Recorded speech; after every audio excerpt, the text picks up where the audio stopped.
سوال یہ پیدا ہوتا ہے کہ پردہ کیا صرف چہرہ اور جسم چھپانے کا نام ہے؟ اگر نہیں تو پھر اس کا مفہوم اتنا محدود ہو کر ایک چھوٹے سے دائرے میں کیوں گھومنے لگ گیا ہے؟ اگرچہ مسلمانوں میں پردے کا ایک مضبوط تصور موجود ہے، لیکن پرابلم یہ ہے کہ اس کی ڈومین جو ہے وہ اس قدر محدود اور مختصر کر دی گئی ہے کہ کبھی کسی نے اس لفظ کو انالائز کرنے کی کوشش ہی نہیں کی کہ کیا یہ لفظ کہیں اور بھی اپلائی ہوتا ہے، کیا اس کے کچھ اور معنی بھی ہیں، کیا اور بھی اینگل آف تھاٹس ہیں۔ اس نے کسی نے سوچا ہی نہیں۔ وہ اقبال نے کہا تھا نا کہ ستاروں سے آگے جہاں اور بھی ہیں، تو مطلب کہ جسم اور چہرہ ڈھانپنے کے علاوہ اس لفظ کا اطلاق اور جگہوں پر بھی ہوتا ہے جن کی طرف ہمارے علماء ہماری توجہ نہیں دلاتے۔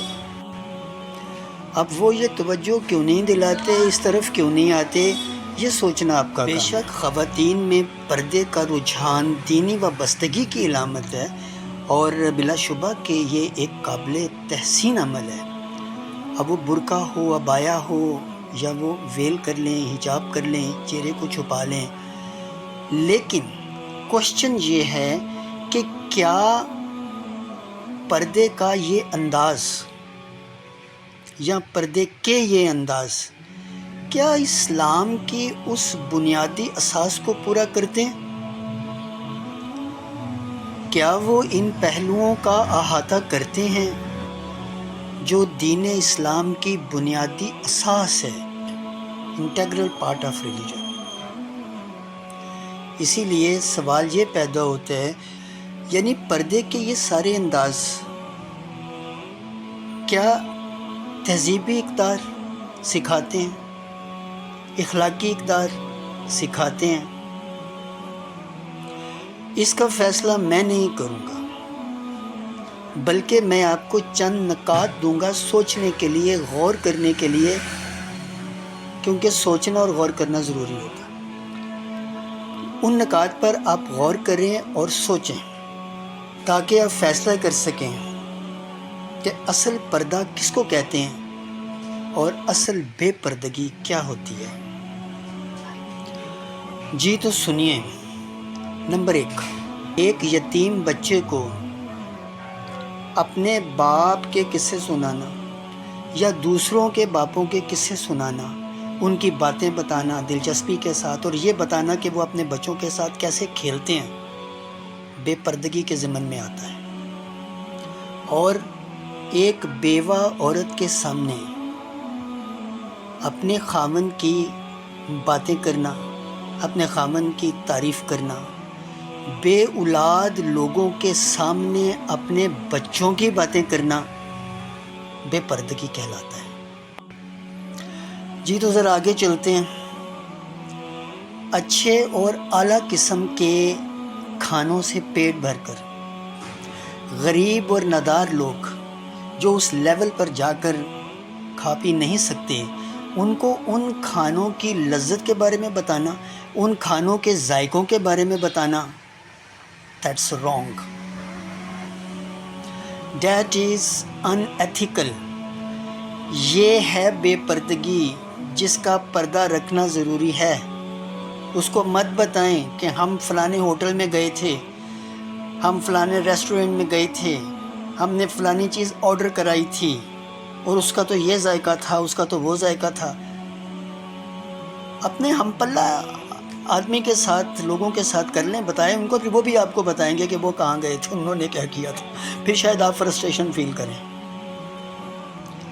تو یہ ہیں وہ باتیں جو بے پردگی کے ضمن میں آتی ہیں، اور میرے نزدیک یہ بد تہذیبی ہے۔ ان تمام چیزوں کا پردہ رکھنا جو ہے نا وہ ضروری ہے۔ اچھا، میں آپ کو ایک اور بات بتاتا ہوں، یہ ابھی میرے ذہن میں آئی ہے، میں نے بہت عرصہ پہلے کہیں پر اس کو پڑھا تھا، بڑے خوبصورت الفاظ میں لکھا ہوا تھا، شاید مجھے وہ الفاظ ایسے کچھ یاد نہیں ہے لیکن اس کا مفہوم مجھے یاد رہ گیا ہے۔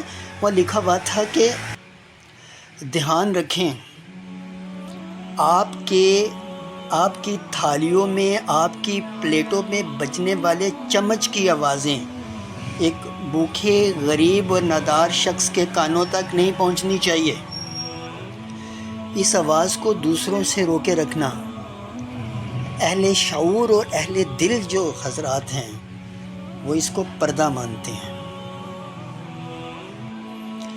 تو میرے نزدیک دراصل یہ ہیں شرعی پردے، اور ان شرعی پردوں میں آپ کا بنیاد پرست ہونا، انتہا پسند ہونا،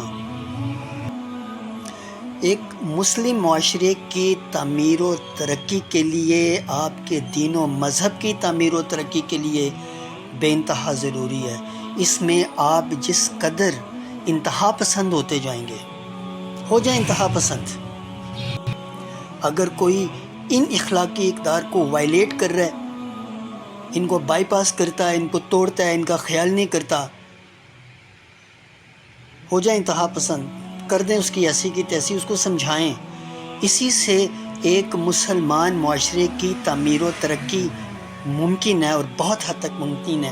اور اگر آپ اس کے انگیس چلتے ہیں اور پردہ صرف وہی رکھتے ہیں روایتی طور پر جو ٹریڈیشنلی ہمارے یہاں پر چل رہا ہے، وہ چہرہ چھپا لیا، جسم چھپا لیا، اگر آپ صرف اسی کو پردہ سمجھتے ہیں اور ان باتوں کی جو میں نے بھی آپ کو بتائی ہے، ان باتوں کی بے پردگی کو آپ بے پردگی نہیں سمجھتے، تو پھر یاد رکھیے گا کہ اخلاقی زوال کا شکار ہوتے چلے جائیں گے، جو کہ بہت حد تک ہم لوگ ہو بھی چکے ہوئے ہیں۔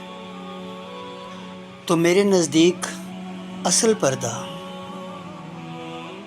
دوسروں کی ناداری اور لاچاری ڈھانپنا ہے۔ اگر آپ میری باتوں سے متفق ہیں تو پھر اس ویڈیو کو لازمی شیئر کریں۔